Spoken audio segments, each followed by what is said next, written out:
When I was a kid, I thought movies just came from air. I thought they just appeared. I didn't know who made them. I didn't understand. I just thought the actors were there and somehow these things were put together. The point that I realized someone was making the movies came a little later. I remember being shocked the first time I ever walked on a movie set and realized that they weren't doing the whole movie from beginning to end. Different setups, different shots, different angles. I was a kid who came from a working class family where there were no books in the house. I started to try to make my own movies. I didn't have much money, so I couldn't buy a camera, even a still camera, so I drew pictures. And I began to understand that somebody has to become the person who says, okay, this young man stands on the left of frame. Hi, Mom, what do you think? And I gotta make sure the focus is on you and it goes off of her. Look at my shoes, aren't they great? And I began to understand how pictures move, but also framing. Is the image a wide image with 3 or 4 people in the frame? And it goes on like you have to design it this way because you're telling the story visually.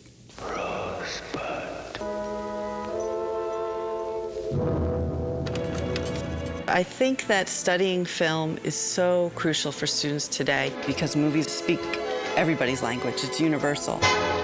I'm happy again. A main point of the story of movies is to have students appreciate film as an art form, to also learn how to read a movie, not just sit there and passively watch it. The Story of Movies was created by the Film Foundation in partnership with IBM and Turner Classic Movies. It's so well organized. The teaching elements are incorporated into each of the lessons. And it's available for free for middle schools all around the country. You ready? Uh-huh. Let her go.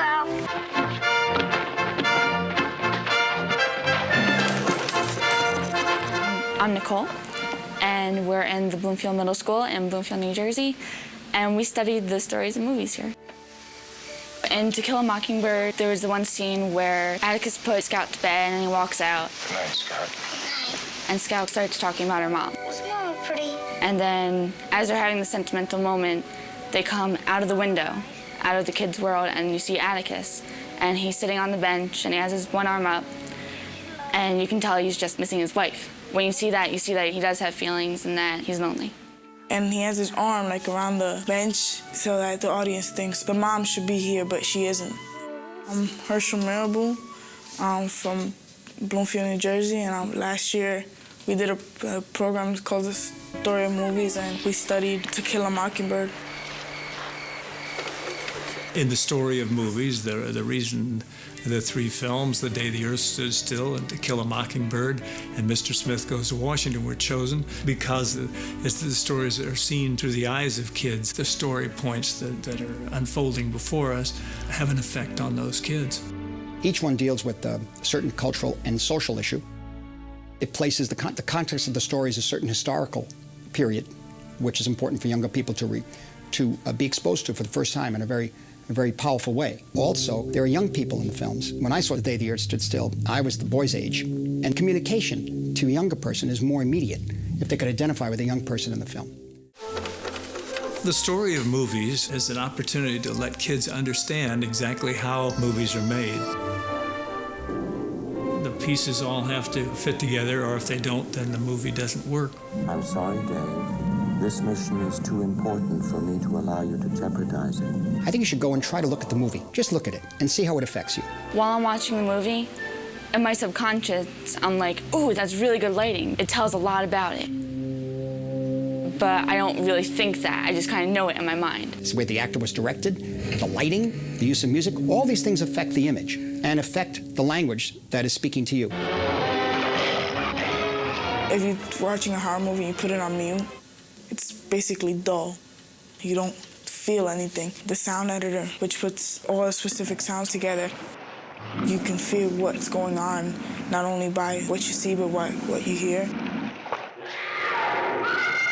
In other words, what is creating my emotional reaction to what's up there on the screen?